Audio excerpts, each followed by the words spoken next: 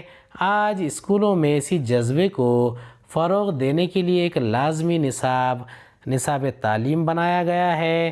اس کے علاوہ بہت ساری یونیورسٹیاں قائم کی گئی ہیں۔ حکومت کا ایک بڑا حصہ فنڈ کی شکل میں اسپورٹس اکیڈمی کو دیا جاتا ہے۔